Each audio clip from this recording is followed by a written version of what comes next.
آپ دیکھ رہے ہیں IAK نیوز۔ PID اسلام آباد کے تعاون سے پاکستان انفارمیشن سینٹر کے زیر اہتمام 2 روزہ تربیتی ورکشاپ کا اختتام۔ اختتامی تقریب کے مہمان خصوصی ڈپٹی کمشنر پنچ میجر ریٹائرڈ ناصر رفیق تھے، جبکہ اختتامی تقریب میں سینئر سپرنٹینڈنٹ راولاکوٹ پنچ سید وحید علی گیلانی، صدر غازی ملت پریس کلب راولاکوٹ سردار راشد نذیر نے خصوصی شرکت کی۔ 2 روزہ تربیتی ورکشاپ میں صحافیوں کو موسمیاتی تبدیلیوں پر رپورٹنگ کے حوالے سے تربیتی سیشنز کا انعقاد کیا گیا۔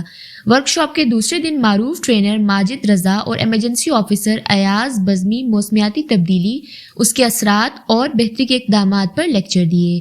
اختتامی تقریب میں مہمان خصوصی ڈپٹی کمشنر پنچ نے تربیت حاصل کرنے والے صحافیوں کو سرٹیفکیٹس دیے۔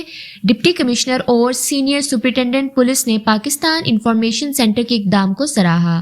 پاکستان انفارمیشن سینٹر کے فوکل پرسن ناصر لطیف نے مہمان خصوصی کو شیلڈز دیں۔ راولاکوٹ کے مقامی ہوٹل میں منعقد تربیتی ورکشاپ میں 35 سے زائد صحافیوں نے شرکت کی۔ شرکا ٹریننگ نے پاکستان انفارمیشن سینٹر کی اس کاوش کو خوب سراہا کہ راولاکوٹ کے مقام پر اس ورکشاپ کا انعقاد کیا گیا۔ شرکا نے اس امید کا اظہار کیا کہ پاکستان انفارمیشن سینٹر مستقبل میں بھی تربیتی ورکشاپس کا سلسلہ جاری رکھیں گے۔ ورکشاپ کے فوکل پرسن ناصر لطیف نے صحافیوں کا شکریہ ادا کیا کہ انہوں نے 2 دن ورکشاپ میں شرکت کی، پاکستان انفارمیشن سینٹر کے ساتھ تعاون کیا، اس سے ضرور صحافیوں کی استعداد کار میں اضافہ ہوا ہوگا۔